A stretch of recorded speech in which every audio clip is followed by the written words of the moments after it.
I thought a lot about what we should talk about today. There was a paper that came out just a couple weeks ago called A Race to Mission.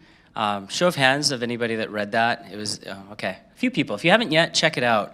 And it got me thinking about this idea that I don't think we were in a position to talk about maybe even last year, let alone a couple years ago, which is, what does a world look like where a lot of the companies that are represented in this room wildly succeed as businesses, but maybe collectively we fail to achieve the big mission that I think we all set out to do. And that's the theme I want to explore today. And in particular, how we can step on the accelerator together through some admittedly zany and maybe controversial ideas that I'm going to raise today. And I intended it to be that way since it's the first thing in the morning and maybe our coffee's still kicking in. So let's dive in to the presentation. Let's see. There we go. So the first thing I want to talk about, this is probably data a lot of you have seen. This is from the Climate Change Committee.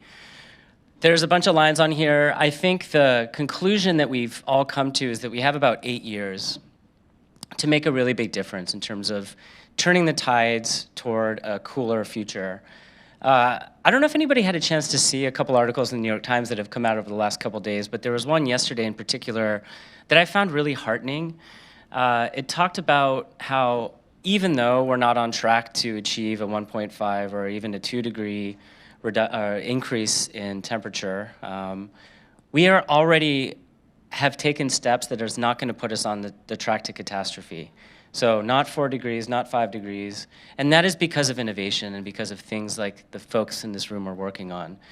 But I think we can do better. And to give us all a little bit of motivation, this is data that we all know. So if you think about where the biggest reductions in carbon are going to come from, it's not industry, it's not buildings, it's not electricity, it's food.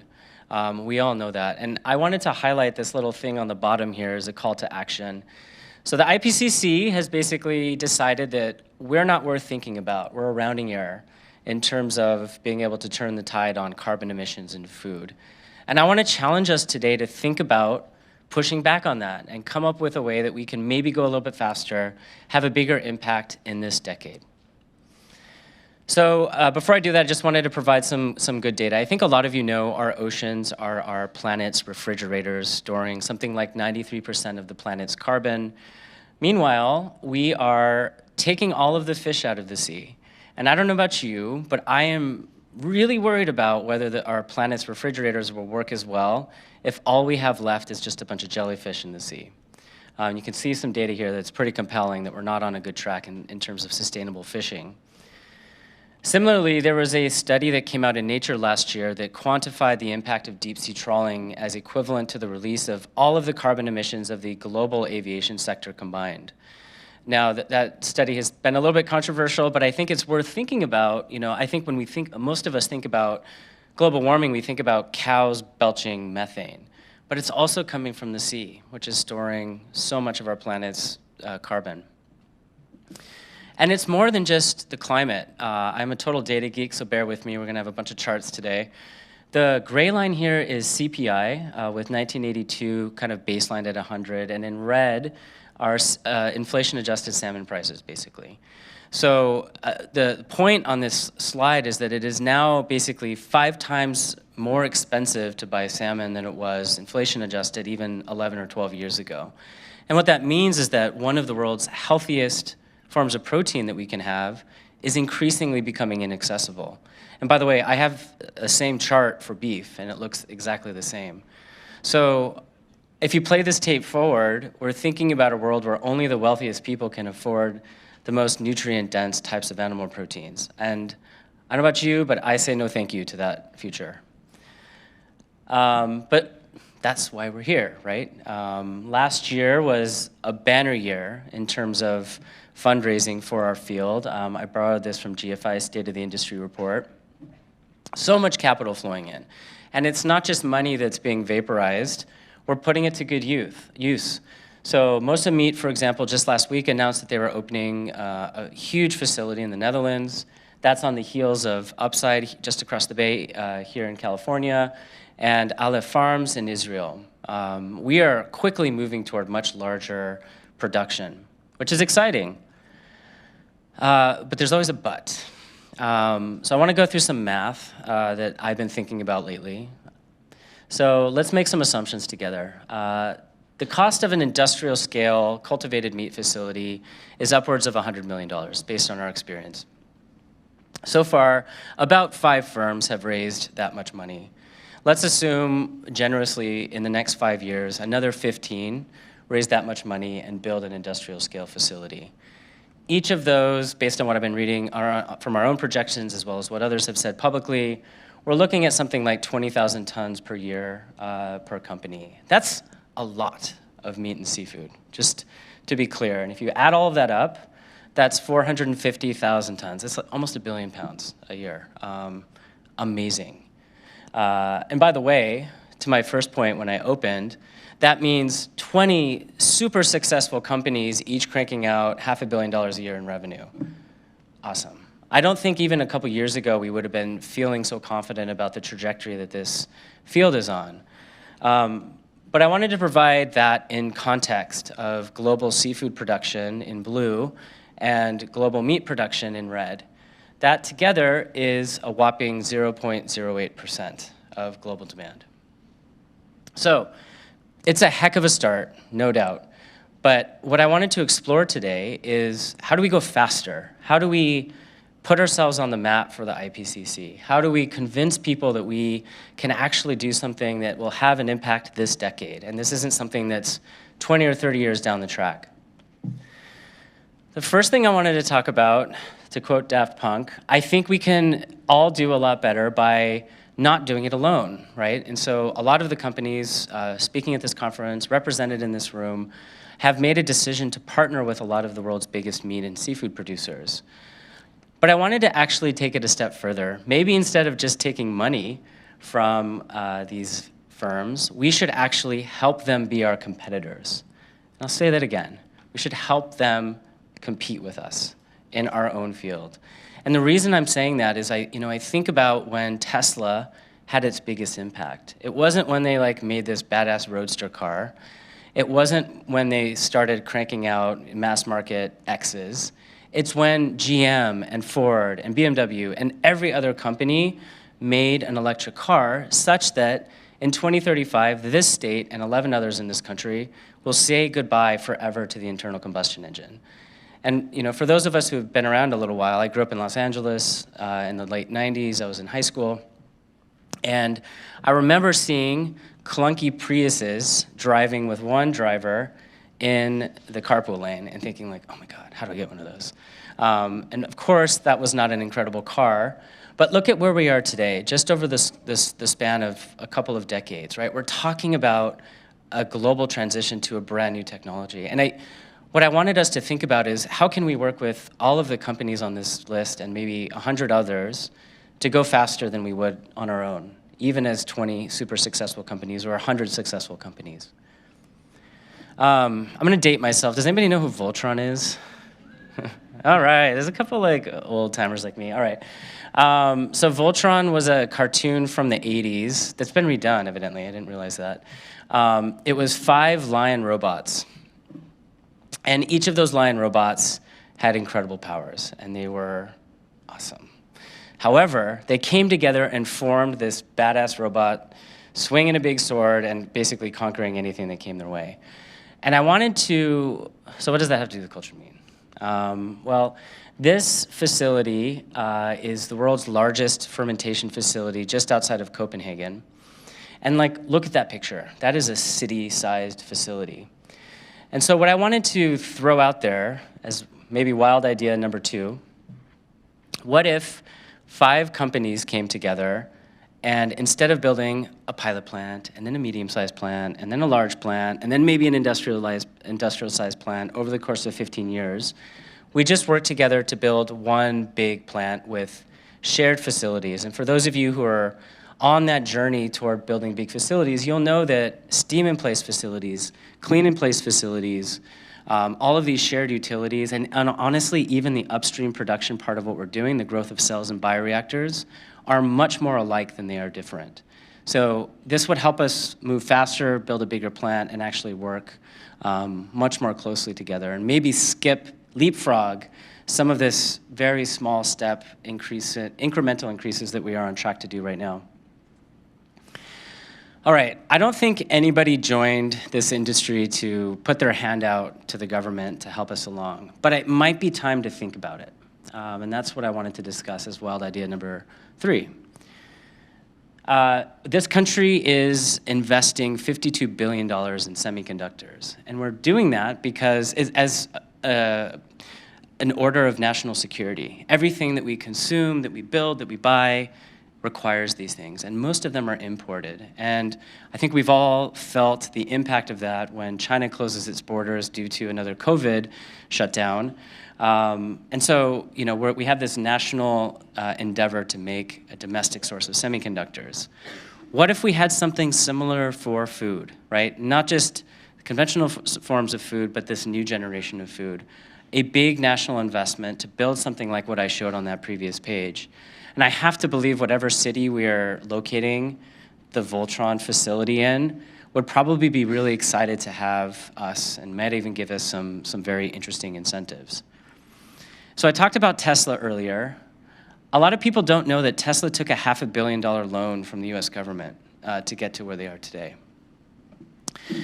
I bring that up because I don't know if we would be talking about internal combustion-free California in 2035 if they hadn't done this. It might have been 2040. So, and by the way, they paid it back.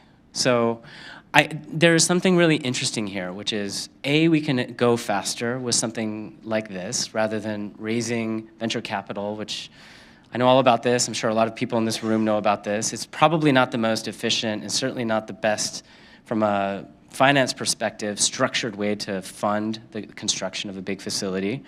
And by the way, it could be very lucrative to the companies that are providing this kind of financing.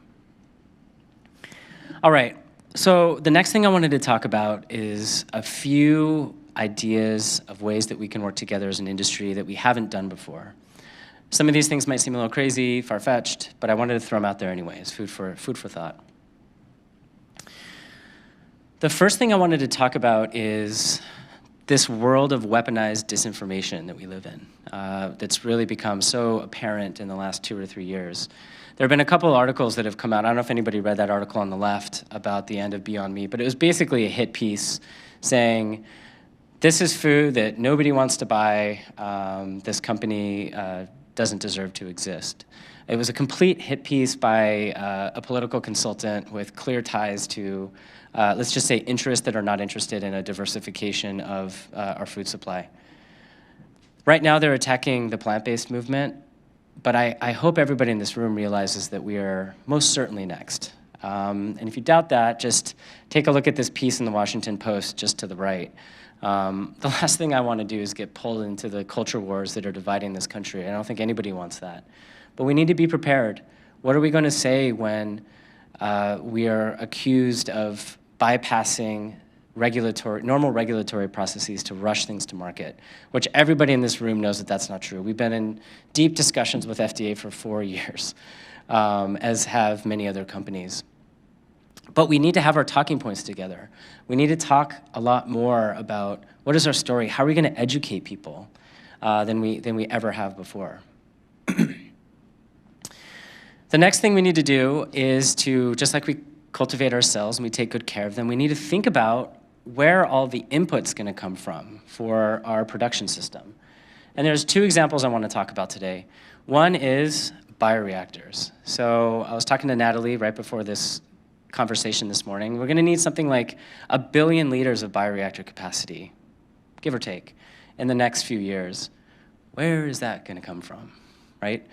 And to achieve that kind of a build, we're going to need to incentivize companies to start investing now. And similarly, media. How are we going to get the vast volumes of relatively low-cost media that we need to be able to culture our cells?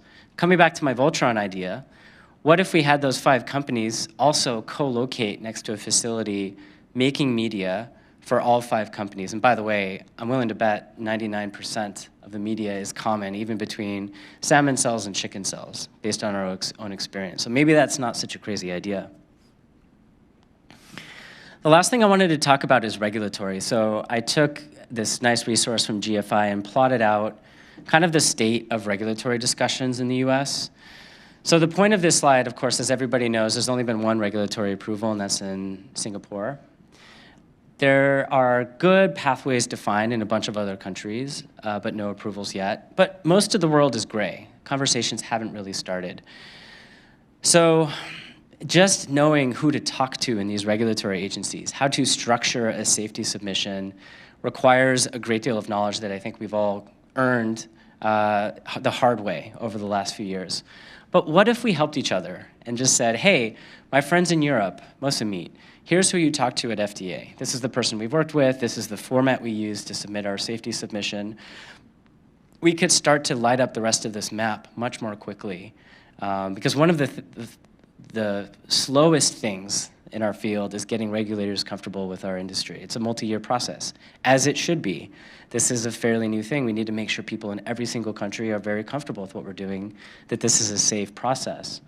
But I think we can honestly, at this stage of our field, help each other a lot more than we have. And I am so excited. I don't know if everybody saw the news about AMPS and its sister organizations in Europe and Asia starting to come together in a new way. And I hope this will be one of the main things that organization is taking up.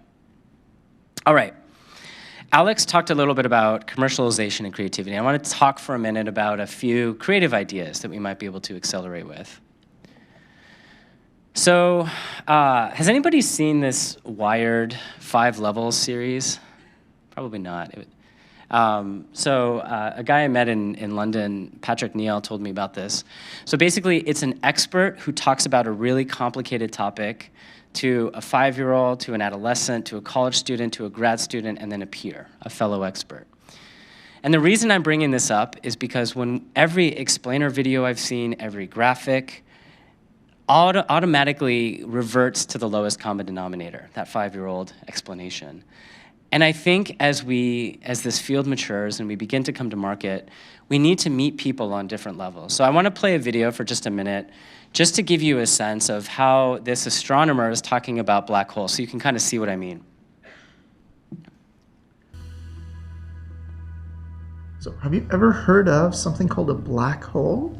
What is a black hole? Well, it has to do a lot with gravity. Do you know what gravity is? No, not at all. It's what keeps us on the Earth. What? The reason we're not just flying off the Earth is because Earth has gravity. So if we throw something up, it comes back down. So we've had now effectively 2 different ways of getting more direct measurements. One is the LIGO, which is the Laser Interferometer Gravitational Wave Observatory, which is where we're getting the ripples in space-time coming off of the merging of black holes. The other one that you're mentioning is actually called the Event Horizon Telescope, where they're using radio waves to actually image the event horizon, that region where light cannot escape, from the black hole at the center of our galaxy, which I know they're working on right now.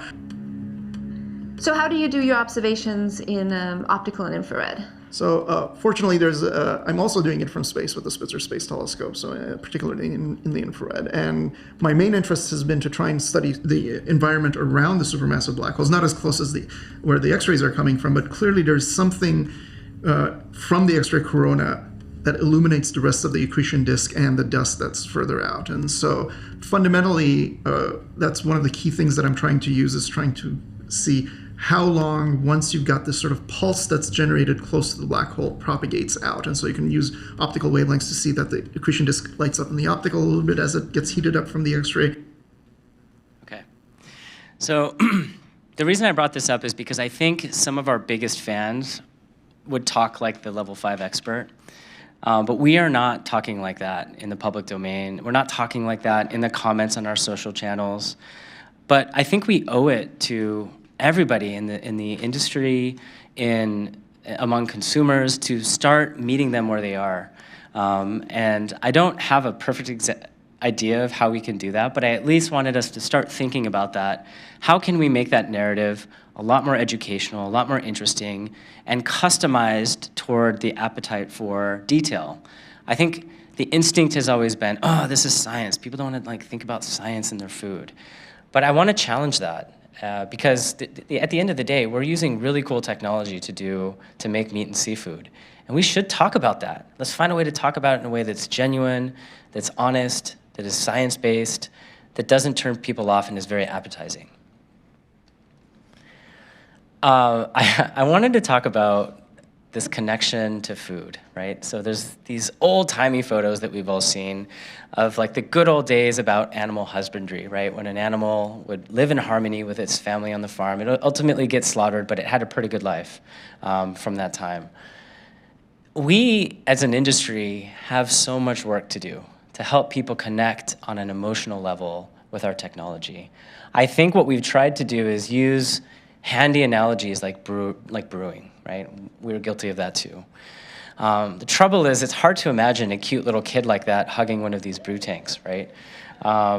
So, I've been thinking a little bit about, and I admittedly use my 2 children as test subjects often. They actually love this book. We got it, I don't know, maybe a year ago or something. They always pick it out. How many people have read this book, by the way, just so I have a sense? Okay.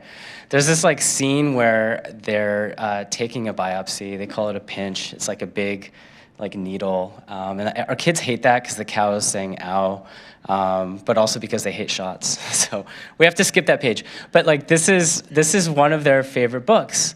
And so I think one idea is obviously we can start young. With this next generation, we can have conversations. By the way, I also use them as like Turing tests for pictures of salmon. I'd like hold pictures up, be like, what's this? And as soon as they started saying salmon, I was like, yes, because they're obviously not going to lie to me. But I think we need to think about how we help people connect on an emotional level to food in a way that we've never done before. I am admittedly admiring the problem here. I don't have a solution, but I at least want us to think about this because I think it is actually really important, like make or break. Food is not like an app or a phone or a car. It is deeply emotional, ingrained with our traditions, with our religions, with our identities. And if we think that not having or having a sterile relationship with where our food comes from is going to work, I would seriously push back on that and encourage us to think a little bit harder. I love this idea of glass walls because it is this powerful metaphor that the separation between our food system and what we're eating is coming down, right? And we've seen in a very uncoordinated way, 3 different companies, there are probably more, this is the ones I could find easily.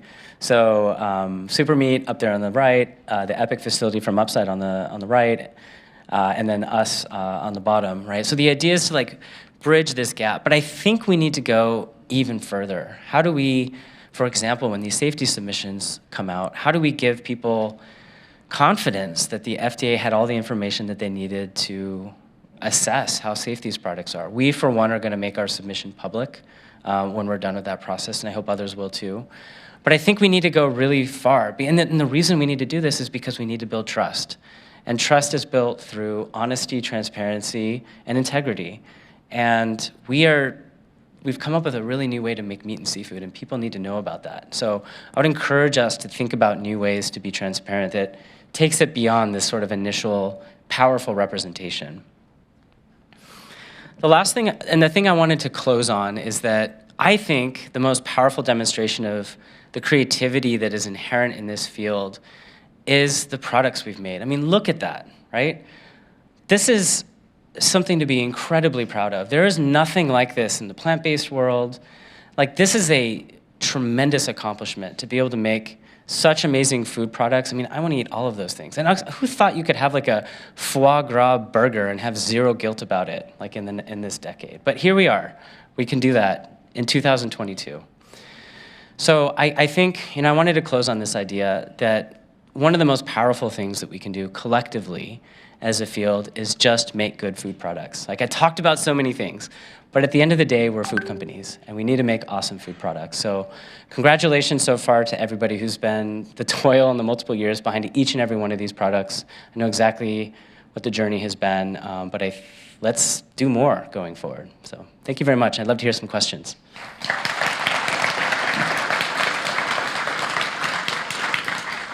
If you have any questions, you could use this microphone, so feel free to line up here if you have any questions. Thank you.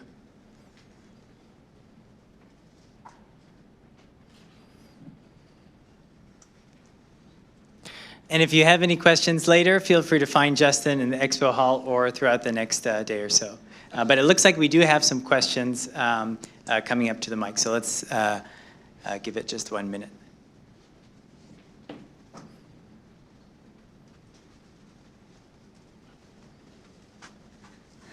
Thanks, Justin. My name is Holly Wang. I'm a professor in food economics at Purdue University from Indiana. We're very interested in this novel food and idea, but we're more studying and looking at consumer responses and the market responses. And I like your book. I like your promoting that, educating the consumers. Where we are now, in this industry, we know that our product is ready, just waiting for USDA's yes. And if they yes, and are we ready? What is the cost? What's the scale we can put on the market? Do you have any perspectives? Yeah, thank you. And again, in the spirit of transparency, I'll tell you the real deal. So the real deal is, yes, we're ready, but very small scale. And at least at Wildtype, what we're grappling with now is this transition from being an R&D company into a food production facility. And what that means is producing high quality products every single time that are safe, free of the things that we don't want to eat, like Listeria and E. coli, right? And that transition, at least for us, has been challenging, and it's something that we're actively working through right now. The other major thing that we're focused on, of course, is cost. We've made, at Wildtype and I'm sure every other company represented here, huge progress, down from tens of thousands, if not hundreds of thousands of dollars per pound to sub 100 now for a lot of companies. But it's not enough. I actually think we need to aim for parity, if not lower, right? Let's make these foods even more accessible than they are. I mean, I have this dream about salmon, which is one of the most nutritious foods that we can eat, being as accessible nationwide as a Big Mac. How awesome would that be? If like the cheapest foods were also the most nutritious. And I think that is the calling that we have, and we're not there yet. I think that's honestly, like probably a decade journey before we start to see prices in that range. Awesome, thank you. This is John from Triple Bar. First and foremost, great talk, and I love the lofty ideas. Some really, I think, things to think about and consider for this space, which I've really enjoyed working as very tight-knit. And I think the idea that you proposed about a shared facility and really more collaboration, I was curious to know a little bit more about your thoughts, and maybe if you could unpack it a little bit for me on like how do we do that? I know it's an idea, right? But if you put the idea in a presentation, right, you've probably put a little bit of thought into it. Just curious how we can tap into the collective knowledge and really make more impact. Yeah. So the Voltron idea, right? So we've built a pilot plant. We're building a slightly bigger one right now. We're also looking at early planning stages for the next large facility. Now's the time to have those conversations, right?